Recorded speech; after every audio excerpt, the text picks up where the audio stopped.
बाईस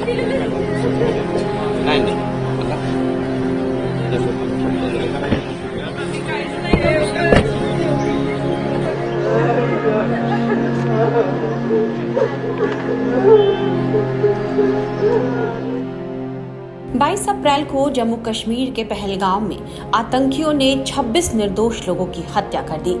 इन सभी लोगों के शव उनके शहरों में पहुंच रहे हैं और उनके अंतिम संस्कार किए जा रहे हैं। इन शवों को देखकर लोगों का गुस्सा भड़क रहा है और लोग आतंकियों के खिलाफ कड़ी कार्रवाई करने की मांग कर रहे हैं। इसी हमले में मारे गए हैं पुणे निवासी संतोष जगदाले।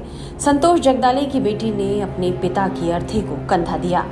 असावरी जगदाले जब अपने पिता संतोष जगदाले के अंतिम संस्कार के लिए उनके अर्थी को कंधा दे रही थी तो उन्हें देखकर पूरा शहर रो पड़ा। गुरुवार को असावरी जगदाले ने खून से सने वही कपड़े पहनकर अपने पिता की अर्थी को कंधा दिया जो हमले के समय उसने पहन रखे थे। संतोष की अंतिम यात्रा में हजारों लोग शामिल हुए और उन्होंने पाकिस्तान विरोधी नारे भी लगाए।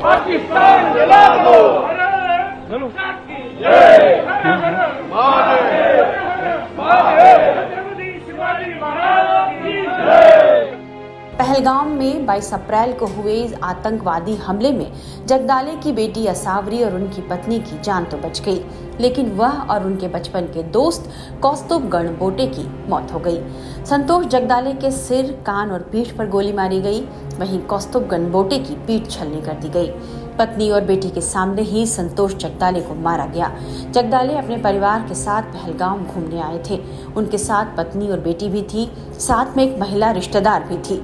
आतंकियों ने तीनों महिलाओं को छोड़ दिया। उनके पारिवारिक दोस्तों ने बताया कि संतोष जगदाले से उनका धर्म पूछा गया और उन्हें कलमा पढ़ने को कहा गया और ऐसा नहीं करने पर उन्हें गोली मारी गई। जगदाले और गणबोटे के पार्थिव शरीर गुरुवार सुबह पुणे लाए गए। जब उनका पार्थिव शरीर पुणे पहुंचा तो सबकी आंखें नम हो गई।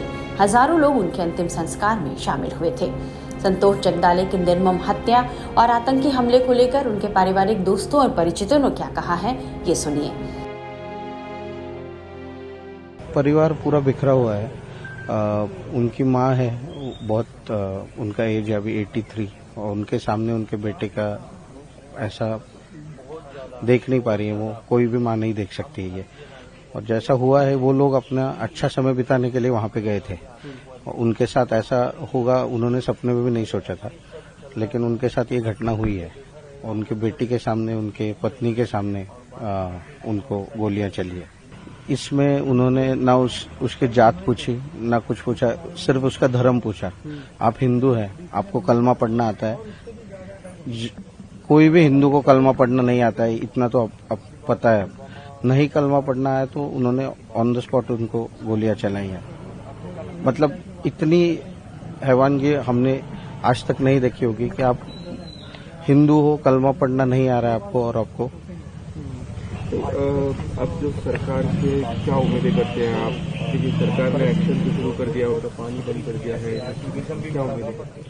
नहीं, यहाँ से भी सरकार के सभी माननीय देवेंद्र जी फडणवीस जी, मुरलीधर अण्णा मोहर, आदरणीय चंद्रकांत दादा पाटिल, सब लोग यहाँ पे परिवार वालों के साथ टच में है, कांस्टेंट टच में है और हमें पक्का विश्वास है कि गवर्नमेंट कड़ी से कड़ी एक्शन इनके ऊपर लेगी और जो भी लोग इसमें, जो भी टेररिस्ट एक्टिविटी इसमें इन्वॉल्व है, उनको कड़ी से कड़ी कार्रवाई उन पे की जाएगी, इतना पूरा विश्वास है हमको। माननीय प्रधानमंत्री जी और माननीय गृह मंत्री जी, इनसे एक ही निवेदन है कि इन्होंने कड़ी से कड़ी कार्रवाई इन पे करनी चाहिए, ना कि इनको बस पूरी घटना का बदला लेना चाहिए। ये पहली बार नहीं हुआ है, ये बहुत बार हो चुका है ये पहले। तो अभी हम चुप नहीं बैठना चाहते।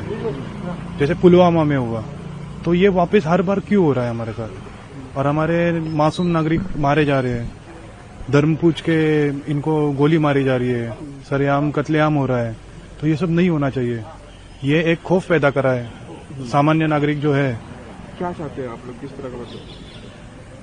उन्होंने सब ये एक्टिविटीज एक बार ही रोकनी चाहिए। तो ये रोक कैसे सकते हैं अभी वो सरकार अच्छे से जानती है।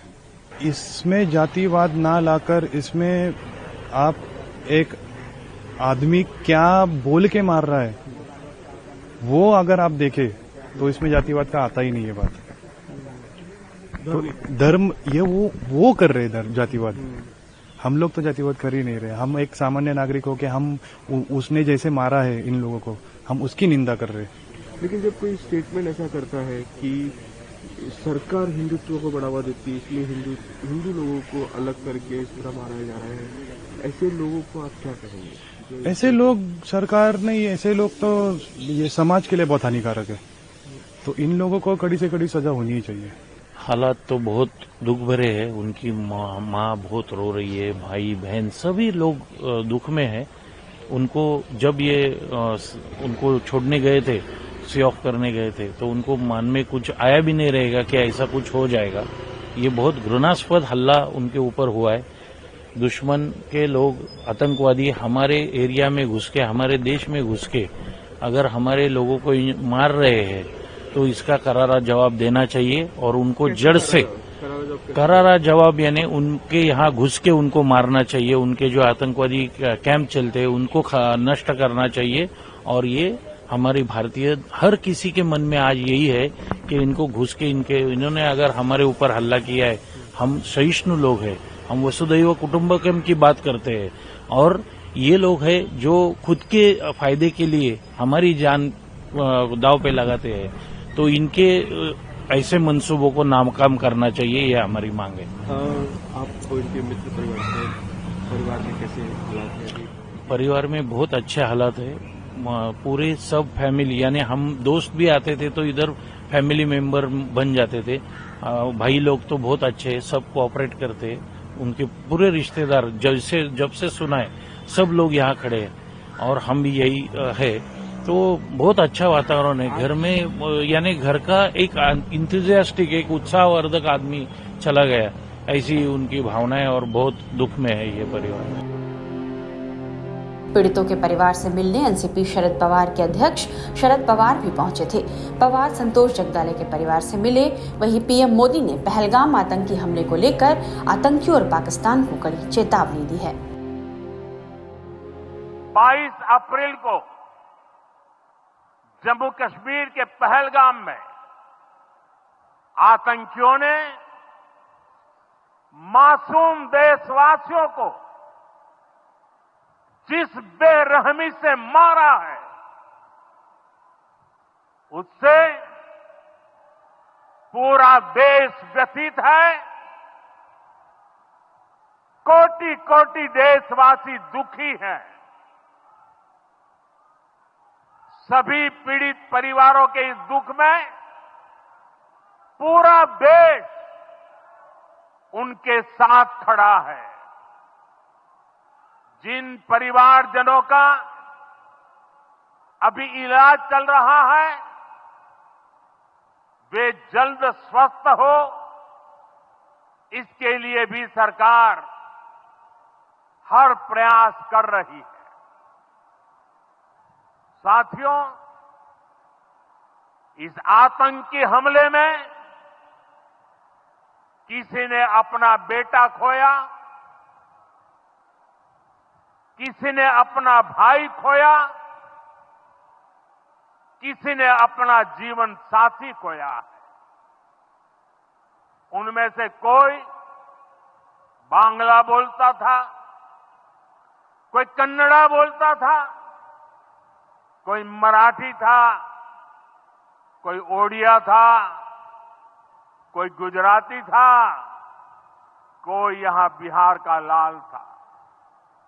आज उन सभी की मृत्यु पर करगिल से कन्याकुमारी तक हमारा दुख एक जैसा है, हमारा आक्रोश एक जैसा है। ये हमला सिर्फ निहत्थे पर्यटकों पर नहीं हुआ है। देश के दुश्मनों ने भारत की आत्मा पर हमला करने का दुस्साहस किया है। मैं बहुत स्पष्ट शब्दों में कहना चाहता हूं, जिन्होंने ये हमला किया है उन आतंकियों को और इस हमले की साजिश रचने वालों को उनकी कल्पना से भी बड़ी सजा मिलेगी। सजा मिलकर के रहेगी।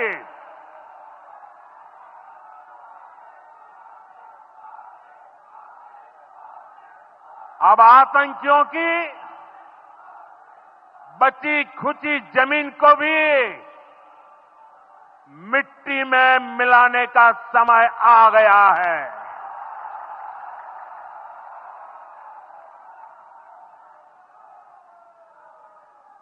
एक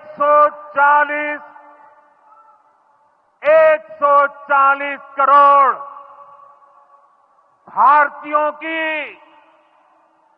इच्छा शक्ति अब आतंकी आकाओं की कमर तोड़ कर रहेगी।